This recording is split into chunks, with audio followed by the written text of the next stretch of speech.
కోసమే రాష్ట్ర ముఖ్యమంత్రి నారా చంద్రబాబు నాయుడు ప్రజా సమస్యల పరిష్కార వేదిక కార్యక్రమాన్ని తీసుకువచ్చారని, ఈ వేదికలో అప్లికేషన్లు తీసుకోవడం కాదని వాటిని స్పాట్లోనే పరిష్కారం చూపుతున్నామని రాష్ట్ర పురపాలక పట్టణ అభివృద్ధి శాఖ మంత్రి డాక్టర్ పొంగూరు నారాయణ తెలిపారు. నెల్లూరు కలెక్టరేట్లో శుక్రవారం జరిగిన ప్రజా సమస్యల పరిష్కార వేదిక కార్యక్రమంలో rural MLA Kotamreddy Sridhar Reddy, collector Anand, SP Krishnakanth, commissioner Surya తేజాలతో కలిసి మంత్రి పాల్గొన్నారు. ఈ సందర్భంగా మంత్రి ప్రజల నుంచి అర్జీలు స్వీకరించారు. పలువురు బాధితులు సార్ మా సమస్యను పరిష్కరించాలంటూ నారాయణకు మొరపెట్టుకున్నారు. వెంటనే స్పందించిన నారాయణ కొన్ని అర్జీలను స్పాట్లోనే అధికారులతో మాట్లాడి పరిష్కరించారు. మరికొన్నిటిని క్షుణ్ణంగా పరిశీలించి విచారించి పరిష్కరించాలని సంబంధిత అధికారులని మంత్రి ఆదేశించారు.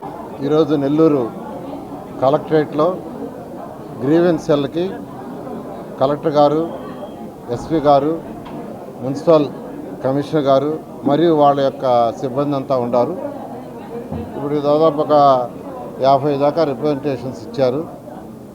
వాటిలో కొన్ని యాక్చువల్గా స్పాట్గా సాల్వ్ చేయడం జరిగింది, కొన్ని వెరిఫై చేసి సాల్వ్ చేయాల్సి అది కూడా యాక్చువల్గా ఇన్స్ట్రక్షన్స్ ఇచ్చారు. డిపార్ట్మెంట్ వాళ్ళు వెరిఫై చేస్తున్నారు. కొన్ని రిప్రజెంటేషన్స్ రాష్ట్ర స్థాయిలో డెసిషన్ తీసుకోవాల్సినవి, కొన్ని వాళ్ళు అడిగిన వాటిలో క్యాబినెట్ లెవెల్లో డెసిషన్స్ తీసుకోవాల్సినవి, వాటిని ముఖ్యమంత్రి గారి దృష్టికి తీసుకోవడం జరుగుతుంది. ఇప్పుడు వచ్చిన వాటిలో ఎక్కువగా ఈ యొక్క రెవెన్యూ సైట్స్ డిస్ప్యూట్స్ అవి వచ్చినాయి. టౌన్ ప్లాన్కి సంబంధించి కొన్ని వస్తే యాక్చువల్గా కమిషనర్ గారు ఇమీడియట్గా అవి సాల్వ్ చేస్తున్నారు. అదేవిధంగా పోలీస్ డిపార్ట్మెంట్కి సంబంధించి ఒక కేసు వచ్చింది. ఎస్పీ గారు ఇమీడియట్గా వాళ్ళతో మాట్లాడటం, అది వైఫ్ అండ్ హస్బెండ్ మధ్య డిస్ప్యూటు, ఇమీడియట్గా దాన్ని కేసు ఫైల్ చేసి వాళ్ళు పిలిచి మాట్లాడి యాక్చువల్గా డిస్కస్ చేస్తానన్నారు.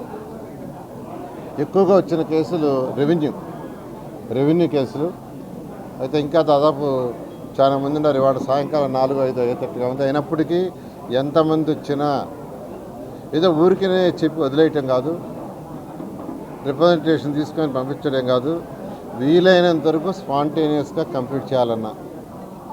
ఎగ్జాంపుల్ బుచ్చిరెడ్డిపాళెంలో ఒక సైట్లో ప్రభుత్వ పార్కుని అక్కడ కన్స్ట్రక్షన్ చేస్తున్నారు. వేరే అతను ఇటుక బట్టీల్లో పెట్టుకొని ఉన్నాడు అన్నారు. నేను హౌసింగ్ వాళ్ళకి చెప్పా, అక్కడికి ఒకరు పోయి సెల్ ఫోన్లో నాకు అదంతా చూపించమని, ఆ ఏరియా అంతా యాక్చువల్గా సెల్ ఫోన్లో చూపించారు. అయితే ఇంకా కొన్ని ఇళ్ళు ఇన్కంప్లీట్గా ఉన్నాయి. ఎక్కడైనా గవర్నమెంట్ ఇల్లు కడుతుంటే అది కట్టే కాంట్రాక్ట్కి పక్కన గవర్నమెంట్ స్థలం ఉంటే టెంపరీగా ఇవ్వచ్చు, తప్పులేదు. కలెక్టర్ గారు ఇచ్చారు, కమిషనర్ గారు టెంపరీగా రాశారు దాంట్లో ఆ బిల్డింగ్లు కట్టిన దాకా. కాబట్టి అందులో తప్పులేదు. నేనేం చెప్తున్నానంటే ఆ బిల్డింగ్స్ కట్టేయంగానే ఇమీడియట్గా దాన్ని తీసి పార్క్ శాంక్షన్ చేస్తాం. పార్క్ కట్టమని యాక్చువల్గా నేను అర్బన్ అథారిటీ వాళ్ళ కంట్రోల్లో ఉండేది, వాళ్ళకి ఇన్స్ట్రక్షన్ ఇస్తున్నాను. ఇట్లా స్పాంటేనియస్గా ప్రజల సమస్యలు కంప్లీట్ చేయాలా, తీర్చాలనే ఉద్దేశంతో ప్రజా పరిపాలన ఉండాలని ముఖ్యమంత్రి గారు చెప్పడం. ఈరోజు పార్టీ ఆఫీసుల్లో కూడా ఈ యొక్క సెల్ పెట్టారు. మొన్నైతే నేను మంగళగిరి ఆ పార్టీ ఆఫీసులో వినతులు తీసుకున్నా. స్పాంటేనియస్గా అప్పటికప్పుడు రాష్ట్రంలో ఉన్న కలెక్టర్లకు అందరికీ ఫోన్లు చేసి సాల్వ్ చేయడం జరిగింది. అదేవిధంగా ఈరోజు నెల్లూరు రూరల్ అర్బన్ ఇద్దరు ఎమ్మెల్యే గారు కూడా ఇప్పుడు అక్కడ ఉన్నారు. ఆయనకి వేరే చిన్న పని నుండి చెప్పారు యాక్చువల్గా. అందువల్ల ఎంతమంది వచ్చినా ఎన్ని గంటలైనా ఇవాళ అన్నీ తీసుకొని సమస్యలు తీర్చడం, అప్లికేషన్ తీసుకోవడం కాదు. ఇక్కడ స్పాంటేనియస్గా చేయటం, లేదు ఏదైనా డిస్కస్ చేసి చేయాలంటే చేయటం, లేదా రాష్ట్ర స్థాయిలో ఏదైనా చేయాలంటే సీఎం గారి దృష్టి తీసుకుని చేయటం జరుగుతుంది. ఇది నేను లాస్ట్ వీక్ యాక్చువల్గా టౌన్ ప్లానింగ్ దాని మీద స్పెసిఫిక్గా పెట్టాను. ఆ రోజు ఎక్కువగా రెవెన్యూ వచ్చినాయి. టౌన్ ప్లానింగ్ తోటే రెవెన్యూ ఇష్యూస్, పోలీస్ ఇష్యూస్ వచ్చినాయి.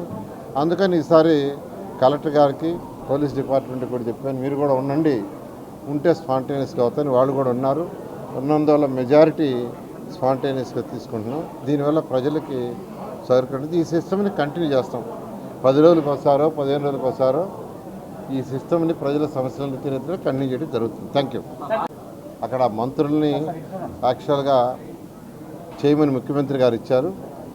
అయితే నేనైతే ఈసారి ఎస్పీ గారిని, కలెక్టర్ని, కమిషనర్ గారిని వాళ్ళ డిపార్ట్మెంట్ వాళ్ళందరినీ వచ్చి ఉండమన్నాను, స్పాంటేనియస్ చేయాలని.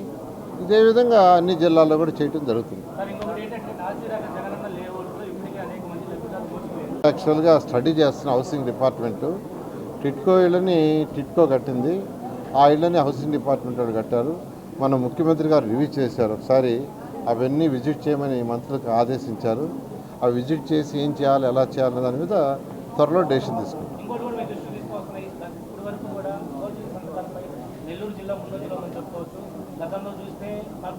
మీద ఆల్రెడీ ఎఫ్ఐఆర్ చేస్తున్నారు, ఎంక్వైరీ చేస్తున్నారు. ఖచ్చితంగా ఏది కూడా వదిలేదు లేదు.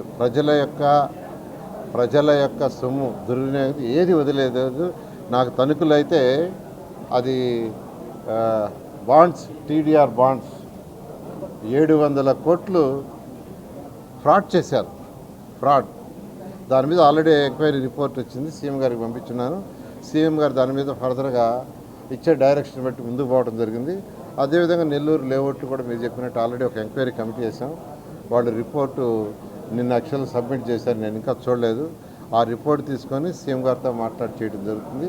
అదేవిధంగా నిన్నే నాకు తిరుపతి కూడా కంప్లైంట్ వచ్చింది, కడప, ఇట్లా అనేక జిల్లాల్లో పరిపాలన అంటే ప్రజా పరిపాలన లేకుండా చేయడం జరిగింది. వాటన్నింటి మీద ఎంక్వైరీ చేసి ఖచ్చితంగా లీగల్గా యాక్షన్స్ తీసుకోవడం జరుగుతుంది. Thank you. ఈ వీడియో కనుక మీకు నచ్చినట్లయితే లైక్ చేసి షేర్ చేయండి. మరిన్ని లేటెస్ట్ అప్డేట్స్ కోసం మా ఛానల్ ని సబ్స్క్రైబ్ చేయండి.